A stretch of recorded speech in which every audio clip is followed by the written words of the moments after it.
Hi, Statesman Nation. Welcome to Inside the Playbook. We are live here in the Oskaloosa News Studio in Penn Central Mall here in Oskaloosa, Iowa. So, um, guys, you ready to go?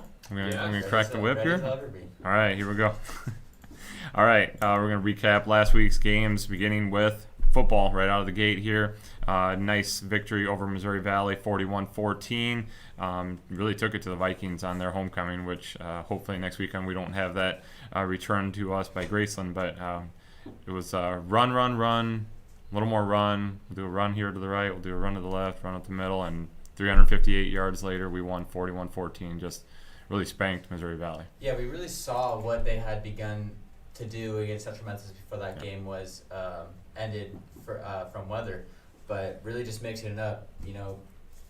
You might think that running the ball is a one-dimensional thing, but the Statesmen are able to take that one dimension and break it down into 4 different dimensions. And they're able to sweep out wide. They're able to run it up the gut with Ben Sherman. They're able to get out to Archer Charles and blank right now. Alex Jung. Alex Jung, yes, thank you. And then obviously Alex Crehan's taking it. Yeah. I mean, everybody. He had 3 touchdowns. What more can you ask out of a quarterback when it's such a commodity when you have a guy when you get down to the 1 and 2 yard line that's able to punch it in.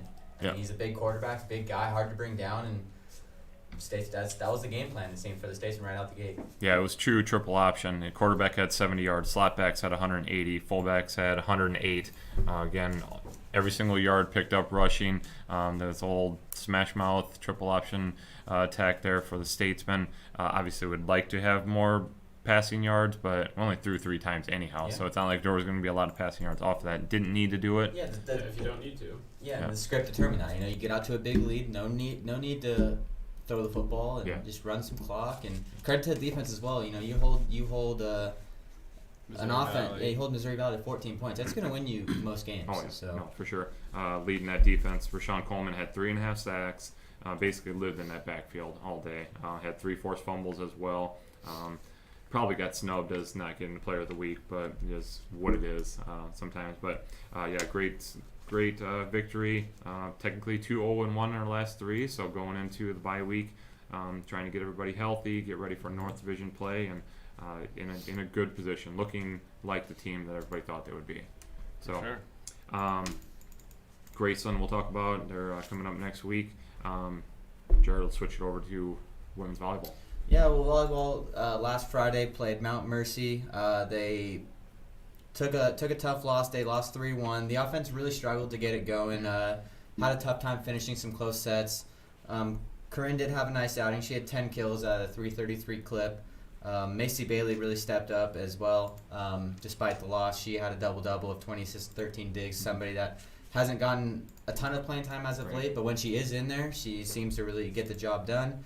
And Cameron Campbell has continued her hot play. She finished with 31 digs, really doing a good job on that back line. And like I said, after they took the first set 25-23, the offense really struggled to find any sort of rhythm. They kept it close in the second and the fourth set, but were unable to finish those sets off.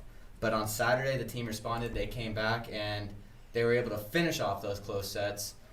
They won 3-1, kind of a reverse of what happened on Friday. The offense didn't play great, but was able to get some big kills in key situations. Particularly in the fourth set, they won 29-27. So once again, able to finish those sets. That's going to be key for them down the stretch here as we get into closer to the conference tournament. And, their backs are up against the wall right now. They're fighting, clawing to try to get into that tournament. Yeah.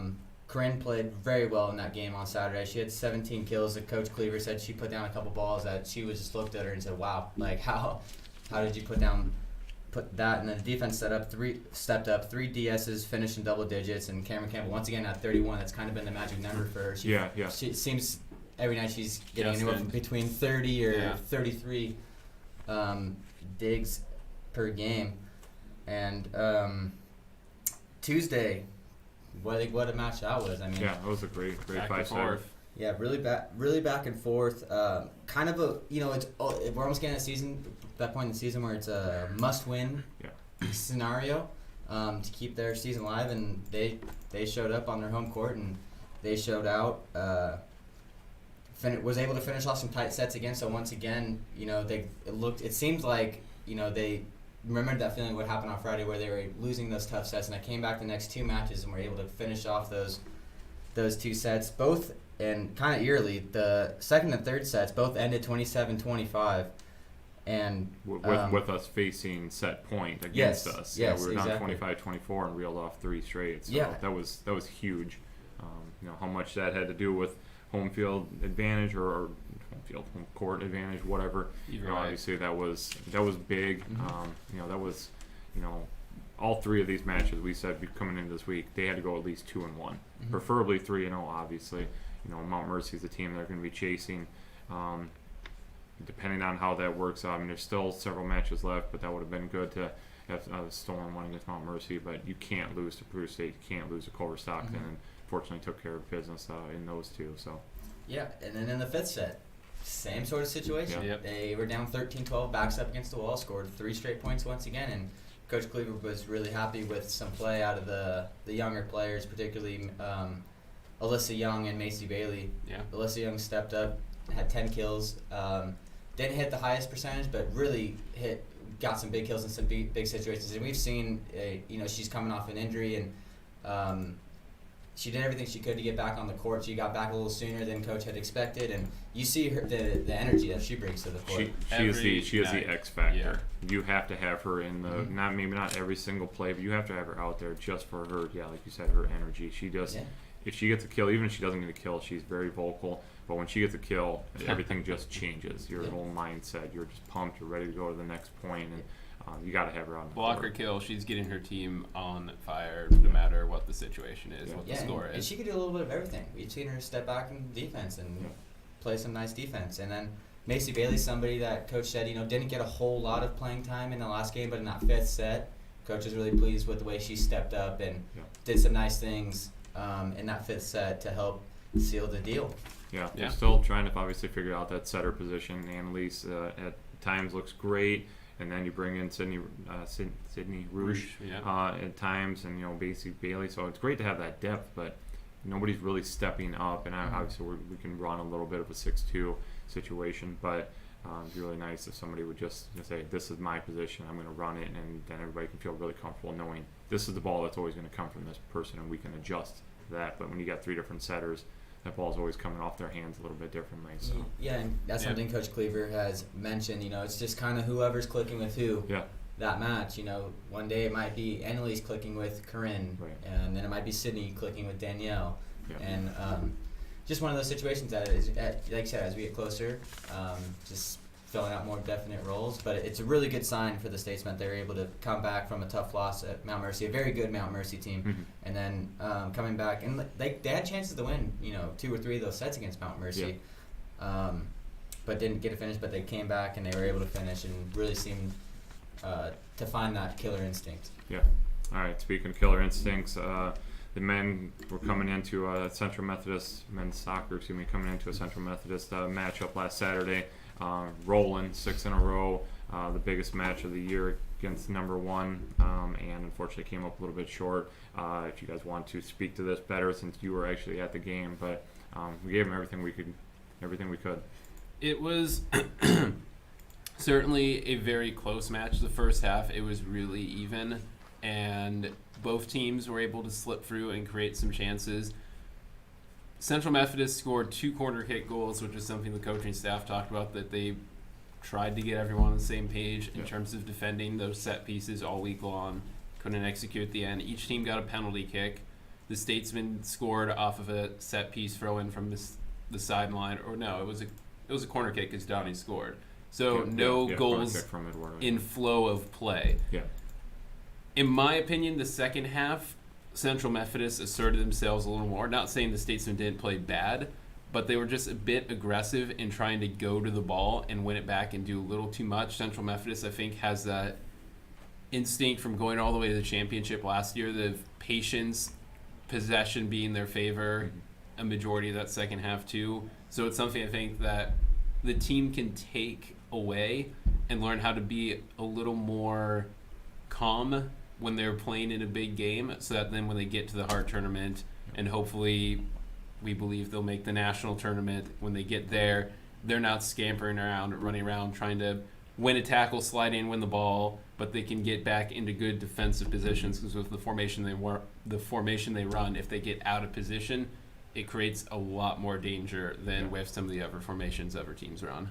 Yeah, and this unfortunately went down as a loss for the Statesmen, but they proved they can hang with the number one team in the nation, and they played them down to the very last second. I mean, we had a chance to get shot on goal at the very last second, and if that goes in, who the heck knows what happens? Overtime at home has always been kind of a magical thing the past few years. Yeah, for this team, and so we ended up moving up to number 14. Yeah, in the you lose, rankings but you move up because of it, and because you play them so well. I know you said later on you heard that their coach was mentioning to others, to their president, that we were probably the best team that they faced all year. So, no moral victories. You want to win that one, but still, there's things to gain from it. Yeah, there's a lot of positive that came from it. I know Coach Highcock was very pleased with the effort the guys put forth. I mean, we fought hard. And they're big team, Central Methodist is, and we really showcased some things to kind of neutralize that. We showed some speed, we showed some grittiness and toughness, and it goes down as a loss, but I think there's a lot of positives you could take away from that, and something that maybe if we face them down the pipe sometime, and I don't think they want to face us again. No, Jamie said that they were slightly afraid of this William Penn team coming here as being different, being much improved this year. And I went downstairs trying to see if he would come up and talk to us, and I listened to his post-game speech to the guys, and he obviously wished that they would have won, but he was very motivational and very positive and trying to make sure that he kept the heads up on the guys because they did play their hearts out in that one. Moving forward, then on Tuesday, the team plays Faith Baptist Bible. Made sure that it wasn't a trap game at all. Made sure that they didn't have any, leftover, feelings from Saturday. Got right to it. Took care of Faith Baptist 6-0. Big second half, 4 goals. You got a hat trick from Shalon Knight. You get 2 more goals from Eduardo Benato, who is now in double figures in goals for a guy who just really doesn't score a lot of goals. He's been more throughout his career more on the assist side and just take care of the middle, but he's definitely gotten on the offensive side, and no problems there. Setting up a big game against Mount Mercy last night. We won 2-1. The score was a lot closer, in my opinion, a lot closer than the competition actually was. We dominated that second half, and honestly, it probably should have been more. I don't want to talk Jamie Highcock ways, but we should have scored many more times. Okay, yes and no. You do, you don't. It doesn't matter. But we definitely had a chance to really have blown that up, and took care of it. Bernardo Lima, again, the unsung hero, just gets the job done. Couple of goals. Sensational. Sensational. That first goal, bicycle kick in the box. Oh, yeah. Top 10 play nominee. Oh, yeah, definitely. Then, he finishes off another one, just in the right position. Shalon Knight centers it right to him, puts it away, and, we did more than enough to win that one, and just inching ever closer to a Nationals berth. I won't have any question in my mind.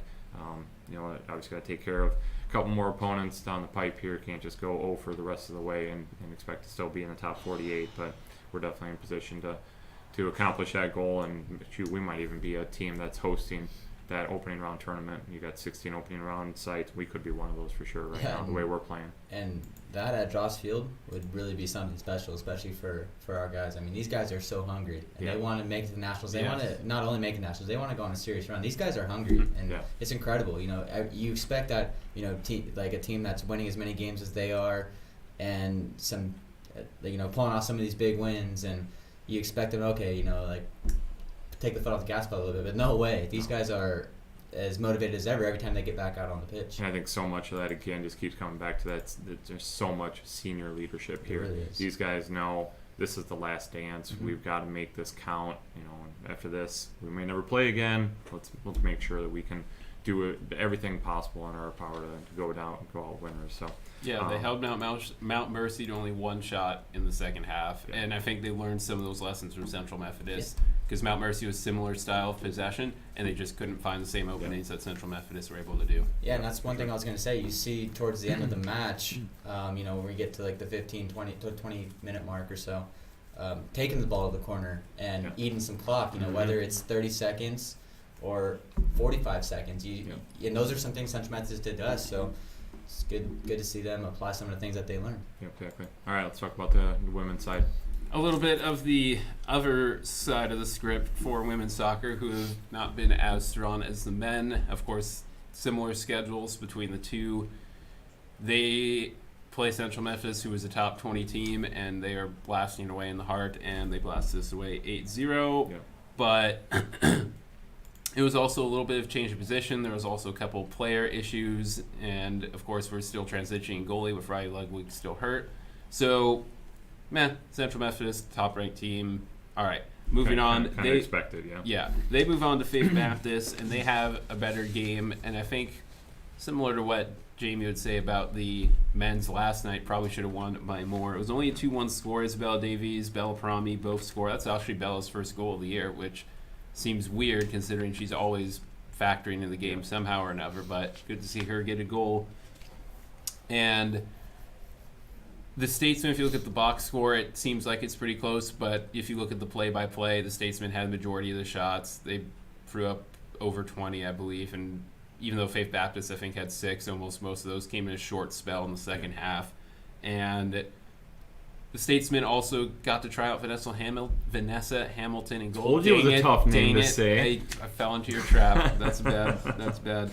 So Vanessa Hamilton got us some time in goal, and she actually did all right because with Haley Brevers on the shelf at the moment, as long as Riley Ludwig, you need someone else because if something happens to Addison Blom, then all of a sudden you're trying to throw a random defender in there. He's and never been in that situation before. Never goes well. So they take the win against Faith Baptist. They come home, and they have a game against Mount Mercy as well. They score first, courtesy of Iris Navarro, who central defensive midfielder. You expect her to be running in the midfield, kind of winning tackles, and that's what she did. But then all of a sudden, she decided to take it to the offensive side in this game. She made a couple breaks. That one, Isabella Parami put one that was right on the right spot for her to get it in stride. Goes down, beats the keeper. It's 1-0. And then things get a little weird because we give up a very interesting call where Addison Blom has the ball in her gloves. Then she sets it down. A Mount Mercy player pressures her. She picks it back up, and that's a no-no. Yeah, she set it down to I think, kick it, fix her socks, I think, or something, and picked it up and totally forgot you can't put the ball down and pick it back up. So it's the same as your own team passing it to your own goalie, and she picks it up. And so the Statesmen get up the goal. It was placed at essentially the top of the 6-yard box. They put it in, and I think William Penn didn't know what was going on, and so that's, easy to score from that range too. But they were totally unorganized. Ref blew the whistle, and the goal's in. Who knows what's going on? Yeah. Halftime 1-1. They come out, look better in the second half.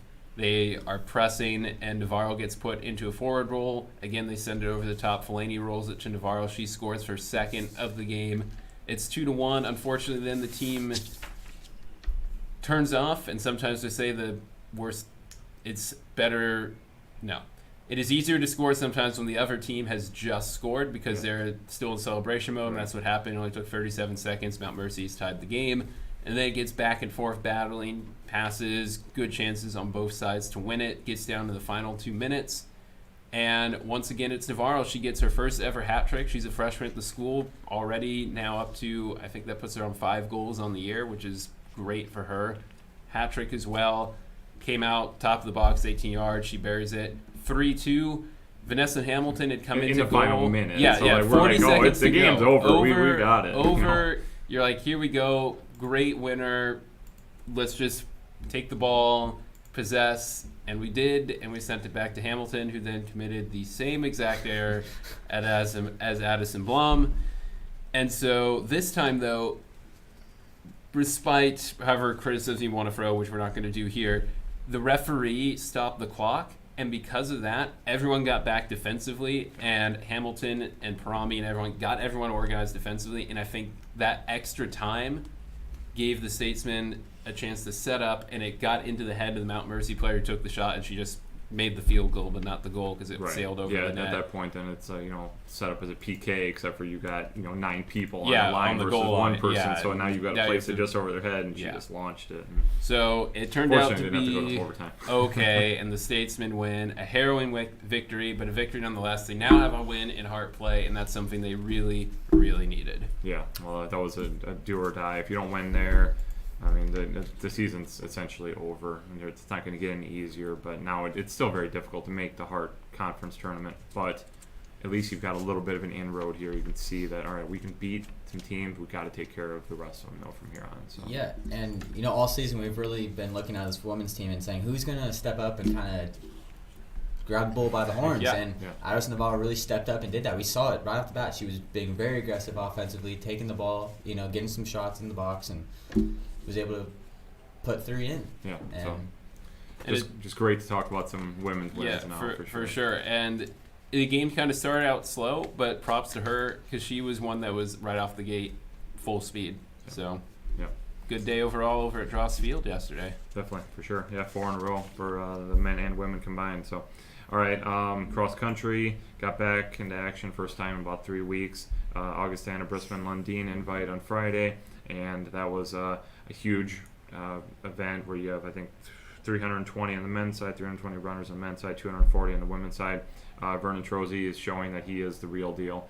Freshman that came out and said, I've got some high aspirations. I'm going to be, a national qualifier, an All-American. I'm going to break some records that are pretty lofty records.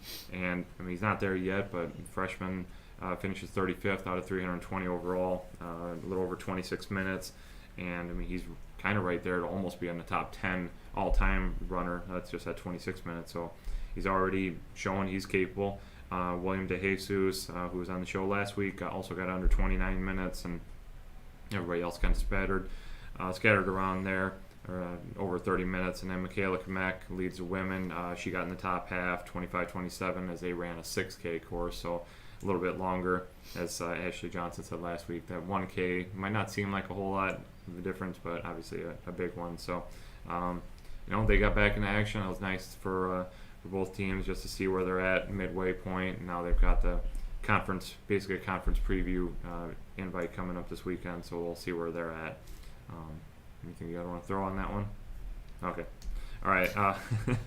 Excuse me, men's golf co-hosted this Monday and Tuesday, co-hosted with Southeastern Community College. Finished first out of 6. I don't even have scorecards yet, so I can't even really talk to this one at all because I don't know. All I know is top 3 were William Penn pretty much dominated. A little bit of a weaker field. Oscar Flores Martinez, Oliver Stanway, Spencer Tucker finished 1, 2, 3. So we get the win. Good one for the Statesmen, and they'll have one more tournament. Baker match play coming up this week, so we'll talk about that in a little bit. So yeah, once again, kind of piecing it together here in the fall. There's some guys that are expected to be back in the spring, and they're playing well. Yeah, they're taking care of business and just getting ready to at least throw their hat in the ring when it comes time in spring. Like, hey, I played well in the fall. Maybe I should be part of the mix in the spring as well. So, all right. And then I guess also really unofficially, lacrosse teams had their first match of the year. The men took it on the chin against North Dakota State and St. Thomas, but Coach Christiansen said both of those teams would easily win the NAIA national title. So it was really good competition for us to see somebody on the scrimmage side, and then the women take on Upper Iowa and beat them. So take that for what it's worth. Against the scrimmage, a team full of freshmen. Well, it's a D2 Upper Iowa team, so I don't know what their lacrosse program's like and against the scrimmage, but hey, you got to take something. I'm sure there's a lot of positives to take out of it. They felt really good about that. Coach Meek was excited about their potential after seeing that. So hey, it's technically their first win. It's not going to go down to the exactly, scorebook or the record book is that, but great moment for a new program. Yeah, going back to the men as well. Coach Christiansen, we talked to him a little bit last night. He said, it's a humbling experience for these guys. They come in and there's a lot of talent on that team from what I hear, and a lot of high expectations already, and they haven't even played, and they're already. Yeah. So he said you kind of accomplished the goal of kind of humbling them a little bit and kind of showing them that they got to work really hard. This is college lacrosse, getting them up to speed with how college lacrosse works, because that's in any sport. Lacrosse isn't a sport that we're too familiar with yet. but it's a sport that, in college, things are a lot faster in every single sport. I mean, it's just how it is. So it's really good for them. A young team, a lot of freshmen. So. Yeah, no, we're really excited to see what else they can do, but just nice to see them finally on the turf and see what they are capable of. So, all right, when we come back, go ahead. Because we had bowling. Yeah, we had Bowling, weekend. thank you. So both teams in action to jump up in there, man. Wauwatosa, Wisconsin, and the men finished 15 out of 40, and a pretty good start for both teams as well because the women finished 11th of 28. And yeah, that's not both in the top 10, nor is it fantastic people winning individual tournaments or whatever, but when you see a couple of the D1 schools or D2 or whoever else that they knocked off and similar score averages, you definitely take a lot of good positives away from that. Coach Brooks said, yeah, we learned a lot. The second day kind of got away with from us a little bit, but he was very pleased with the results that came back. Freese for the win was top of the team, 38th of 288, a average of 208.3 pins per game, which is pretty good if you're over 200. Anything over by 200, book, that's yeah, pretty solid. freaking good. Yeah. Rock Kostrick was 50th, and he was just below 200 with an average 199, and 5 players for WPU overall had an average of over 190, so that's really encouraging because with these Baker games where you only throw 2 frames in the entire game and you're rotating and you can't really get in a rhythm or whatever, it's good that if you've seen a good pin average, that means you're still accomplishing the goal even if the team score somehow doesn't reflect that at the end of the day. The women were led by Nicole Kraft, who finished 10th overall, so she gets her first top 10 of the year after having 2 last year, an average of 203, which was just a few pins off the individual winner, whose average was 216. So a great start for Nicole Kraft. You also had a freshman, Alexis Lake, who stepped up with a 191 average, 30th overall, and Palmer finished 39th with 186 average overall. So a pretty good start for both teams and encouraging right out of the gate for a team that Brandon Brooks is pretty high on. Yeah, that's a huge Tier 1 tournament, immediately to start the season. They're going to face, those are teams that finish ahead of them are going to be top 10 all year long, and, teams that we're going to be competing with, hopefully at the national level. It's a good start knowing that, we got several new individuals, especially on the women's side. Alexis Lake, performing really well. Brandon Freeze on the guys' side, leading the way. So, yeah, a lot of expectations out of both of those programs, and I guarantee they will be at the top when it's all said and done, that they'll be in the mix. So, all right, now do we have everything, I guess? I think that's all of them. Okay, I'm telling you, there's a lot of sports going on for sure. All right, when we come back, we're going to talk about a sport that we didn't talk about in the first segment here. Women's golf will come into the studio. We'll be back in a minute. Okay. All right, let's take a long... over the world, but also in the diverse opportunities for hands-on learning. The equipment you get to use is legit. The experiences here will help me get a job when I graduate. I am a leader. I am a trailblazer. I'm proud to be a statesman. William Penn University. Make a statement, be a statesman.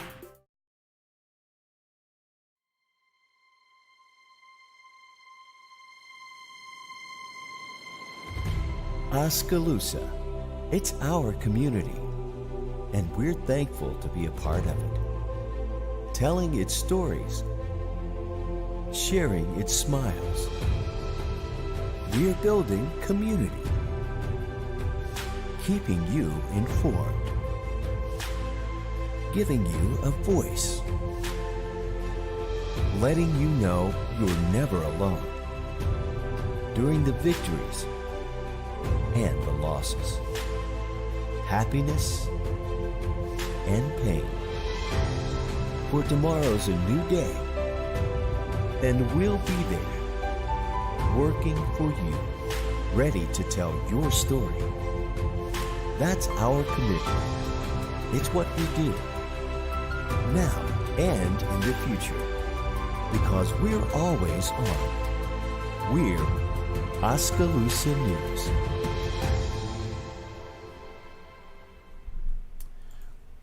Welcome back, Statesman Nation, and we're inside the playbook.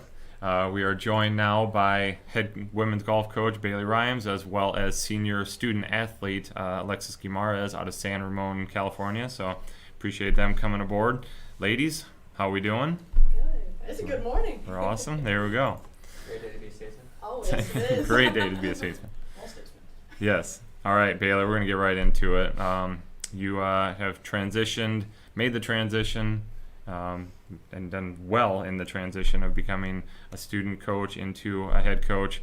Let's, for the 1 millionth time, let's talk about that a little bit and how you made Nick a believer, I guess, so to speak. I don't know. I mean, that was a tough one. Yeah. But it's been a learning experience to say the least. I'm not going to do everything perfectly. You're constantly learning new things as the season goes on, and I'm going to try to do my best every single day for them. I think a big thing that I've learned, it's all about communication. Everyone has to know what's going on. They have to be on the same page and have to believe in the same purpose that we have as a team. I think that goes back to the kind of the basics of our philosophy as a team, and then it goes into really digging in with the younger girls and trying to develop them out for the future. Yeah. Let's talk about your philosophy a little bit and how much Mr. Rule has played a part in that. Maybe not at all. You know, I'm going to say he's your mentor and blah, blah, blah. I know that probably will make him very proud, and it'll, put shivers up your spine saying that. But I don't like to go into too many comments. yeah, exactly. Not too many. Yeah, he can't fit through a door half the time. So talk about just your guys' relationship and how, again, he has kind of molded you into the coach that you want to be, and and how he's helped you as a young coach. I mean, again, you said you don't know everything, and it's going to take a while till you know everything. But probably never know everything. yes, exactly. It's been amazing having Nick by my side along the way. He's always there for me. If I ever have any questions, I can just ask him. It's very open. Another big thing too is that if we ever are doing any events or things like that, I ask him what his feedback is on what does he think. If we're having tournaments and things like that, I ask him because he's usually played in those courses before. He also helps me a lot with making sure that I'm becoming the best coach I can possibly be and a good mentor for these guys, and making sure that that I'm doing everything I possibly can to be my best. And he's been amazing. Honestly, I couldn't ask for a better mentor. I really hope he's not watching. Well, yeah, we'll edit that part. We'll ask Ken to do one little edit. We'll take that out. She didn't say mentor. No, he's been amazing, and I know that I wouldn't be in the position I am today if it wasn't for his help along the way in teaching me everything he knows. Yeah. We'll get to come back to you in a second, but Alexis, and you're just sitting there just with a big smile, so we got to get in with you a little bit. All right, one last ride as a senior. You guys have won a whole lot in your career. Let's talk about the emotions going into this final year. Oh man, it's crazy.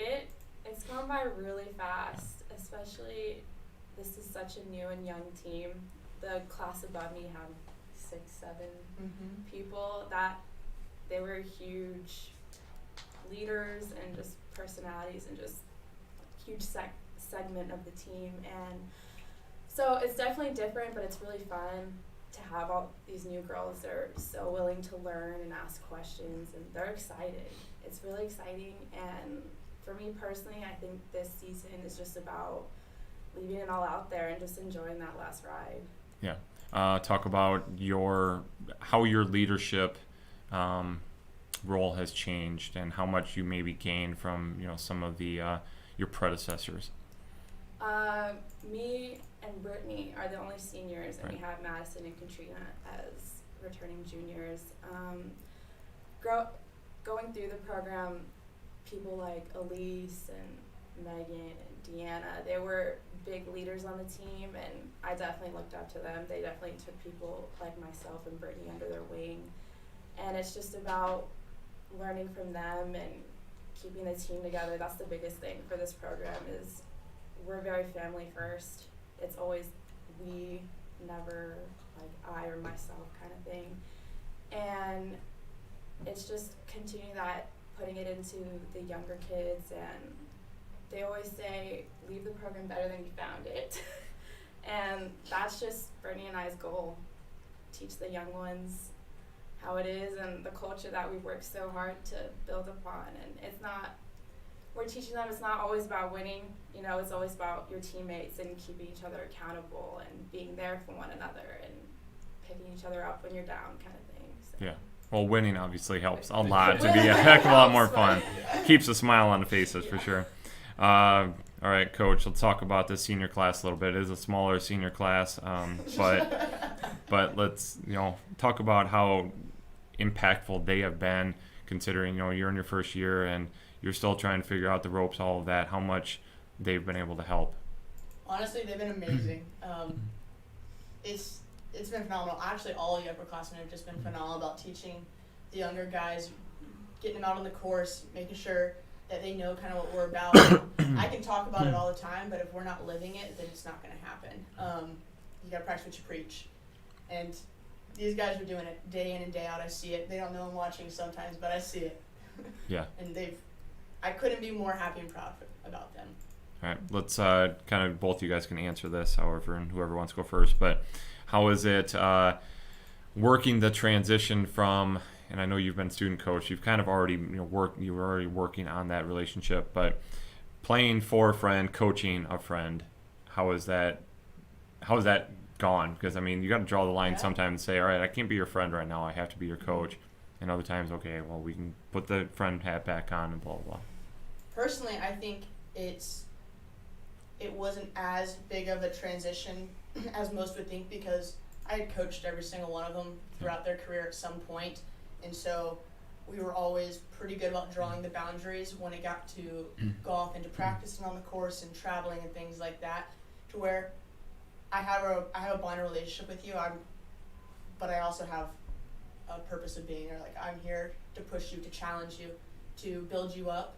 And I don't know, like, I just think it really hasn't been as big of a thing as people might think it is, just because we've already created the relationship on the golf course as well that is outside of being friends when we were both students.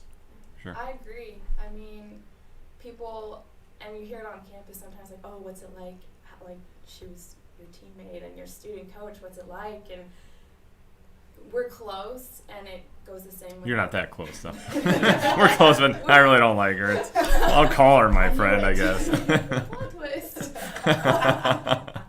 No, we're close, but we're able to have that professional relationship at the same time.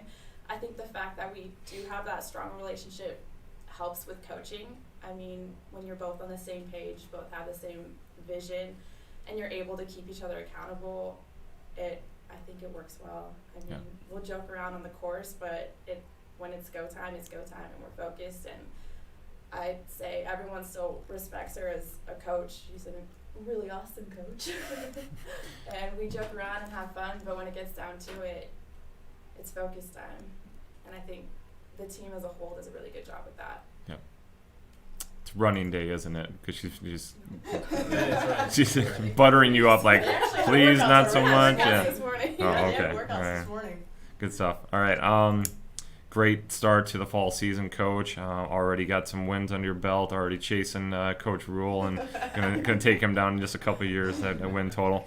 Let's talk about the expectations for the rest of the year. You guys still have a little bit left here of fall, including going over to TPC Deer Run this weekend in what should be a really good tournament, and obviously a great course over there. It's gonna be cold as heck. But we don't worry about that. Yeah, but you know, yeah, no, exactly. So you're gonna do it. Everybody's got to deal with it. But expectation the rest of this fall, and then going into next spring, looking for, I guess this is another title. It's all about improving right now, making the small steps in the right direction. We started out really hot. I don't think we all expected to start out that hot. It was pretty impressive, honestly. I owe that all to them. They did a phenomenal job about getting after it right out the get-go. But it's all about making small improvements down the line. We want to peak at the right time. Down in April when conference comes around, we want to peak at the right time, so we're going to get 1% better every single time we get out there, and we're going to learn from each tournament. Yeah, we won this tournament, but what could we do better? Let's bask in the glory now, but let's think about what we can do better tomorrow. Yeah. So that's a big thing right now, just grinding it out. And then another thing, too, that we talk about a lot is control the controllables and don't think about the things we can't control, just like the weather. We can't control the weather. We can't control what the course is playing like. we can't control what everybody else is doing, but we can control what we're doing. And so that's what we focus on a lot. It's not necessarily like we want to go out here and win, we want to go out here and do our best. And so if they do that every single day, every single tournament, I'm a happy camper. Here you go. Happy So- coach means you don't have to run as much. Yeah. Happy coach, happy players. That's right.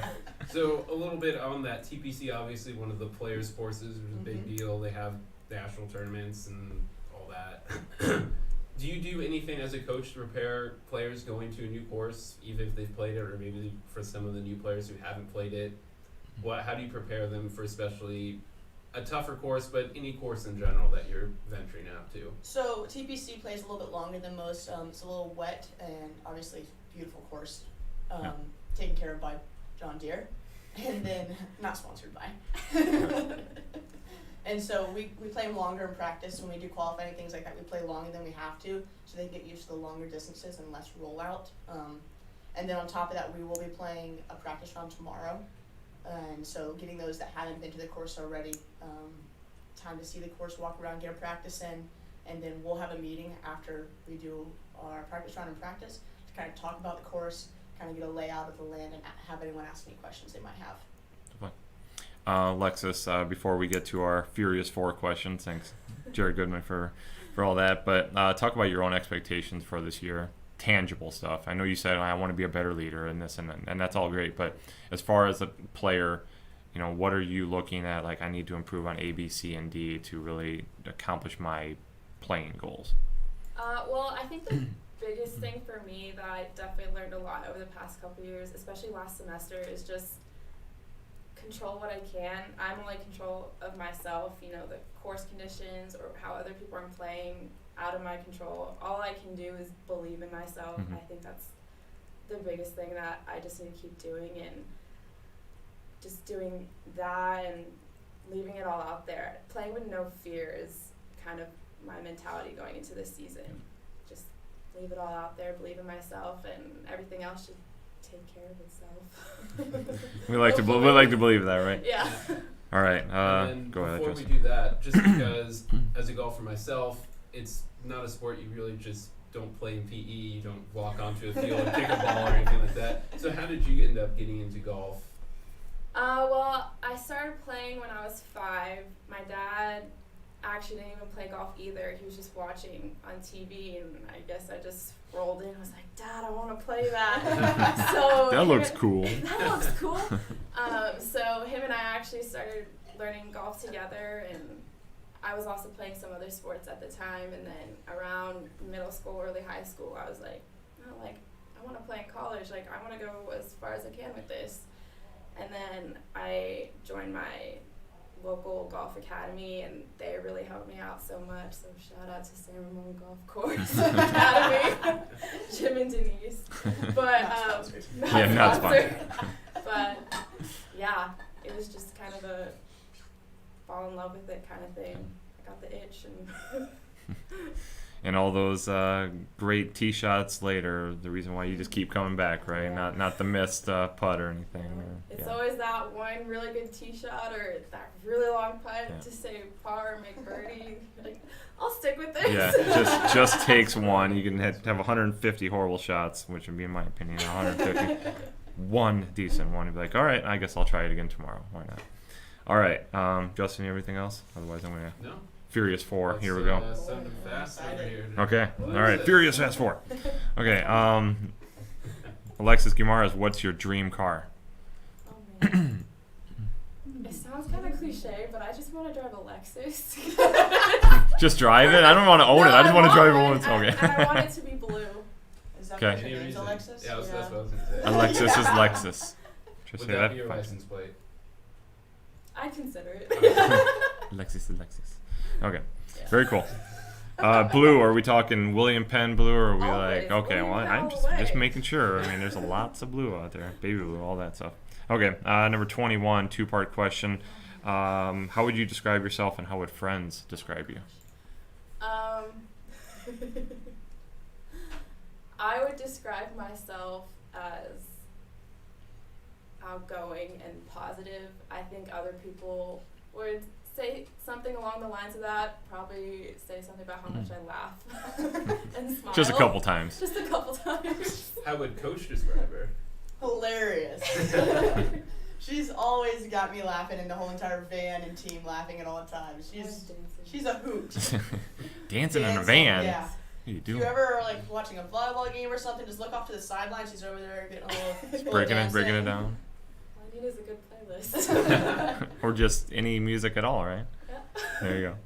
All right. And how would you said? How would friends describe you? You jumped in. I got a little confused. Okay, she did. Okay, I was all over the place. All right, number 4.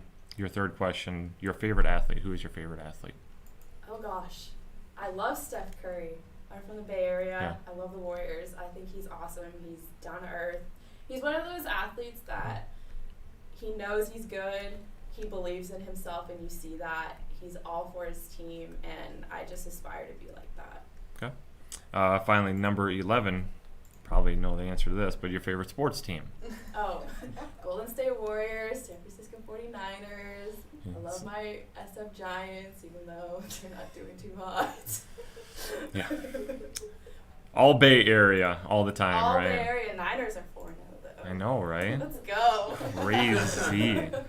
Waiting for the other shoe to drop on that one, but maybe it won't. I've got faith. There you go. All right. Thank you, ladies, so much. Once again, head women's golf coach Bailey Rhymes, as well as senior student athlete Alexis Guimaraes. Best of luck the rest of the season, ladies. Thank you. Keep tabs on you for sure. So, all righty. When we come back, we're going to preview next week's games. You are inside the playbook.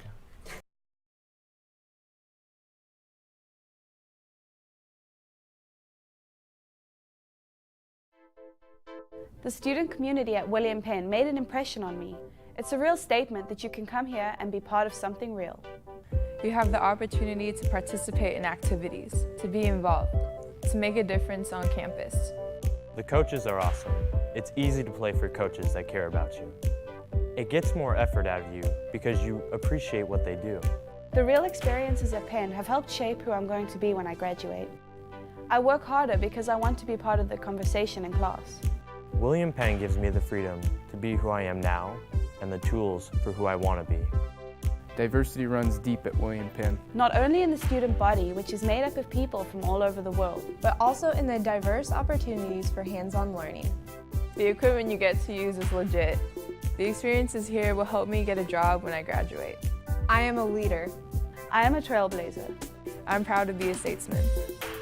William Penn University. Make a statement, be a statesman.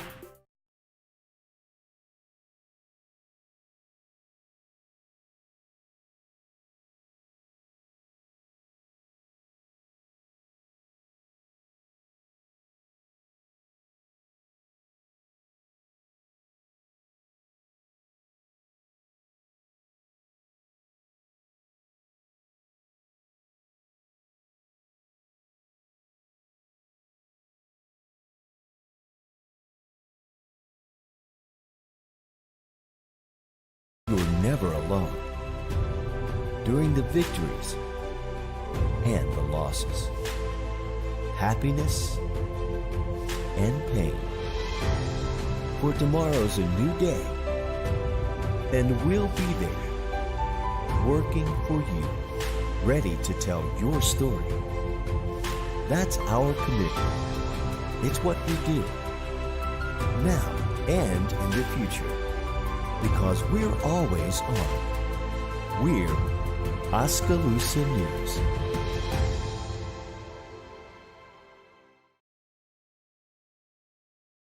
Welcome back, Statesman Nation. We're going to preview next week's games, which, as always, guys, a full docket, so we'll get right to it. First off, football off. We don't talk about football, so that's a good or a bad thing, I don't know, but usually we talk forever on football. So they're off, getting healthy for our North run. Starting with homecoming next week against Graceland, so we'll talk more about that later. But the way the North sets up, it's actually, I hate to say it, but considerably weaker than the South right now. So really legitimately looking at least going 4-1 on the North and having a winning record. It's anybody's division. Yeah, I mean, and then who's going to step up and be that team?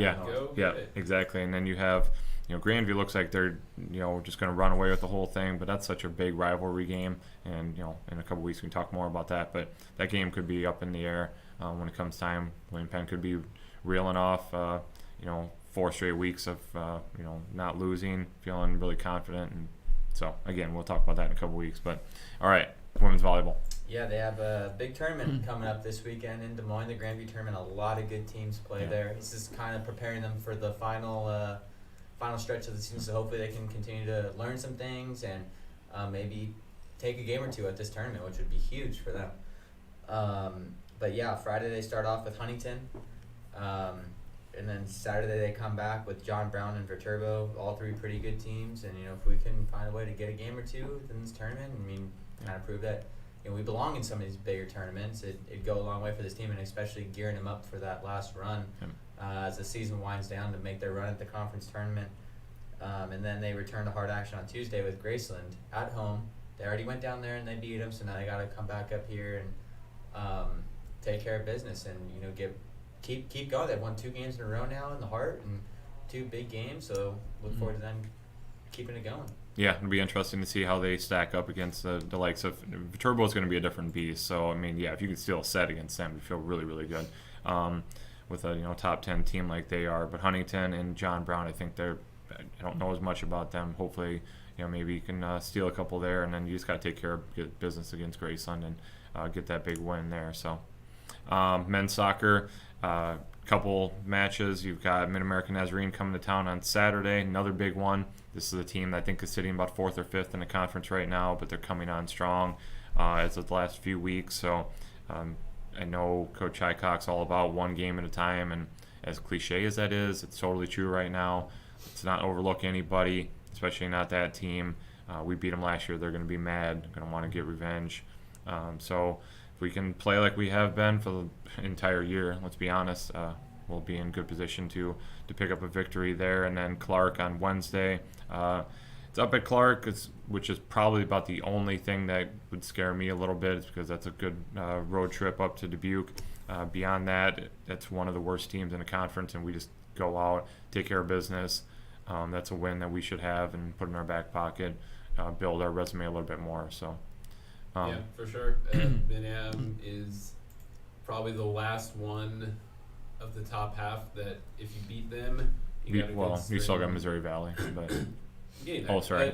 You beat them, and all of a sudden you're locked into a top 3. Correct. And it comes down to Missouri Valley at the end if you're going to be that 2nd or 3rd seed. And Missouri Valley has been kind of up and down. Took a couple losses early.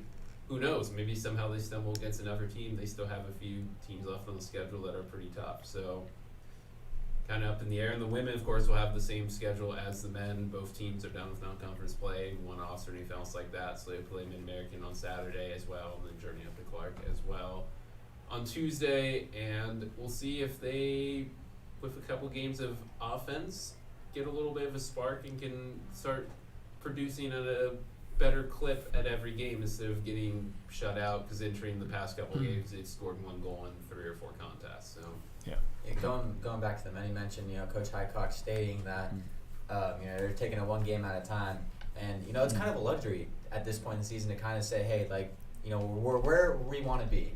Yeah. Now let's take it 1 game at a time, do all those things. They don't have to scramble, look ahead, scramble towards play the game. If we win this game, who do we have next coming up, or if we take a loss to this team, what's their schedule like coming up. They can truly take it 1 game at a time and just prepare the way they want to prepare, not have to, like I said, kind of just scramble, and they're right where they want to be. So yeah, we control our own destiny.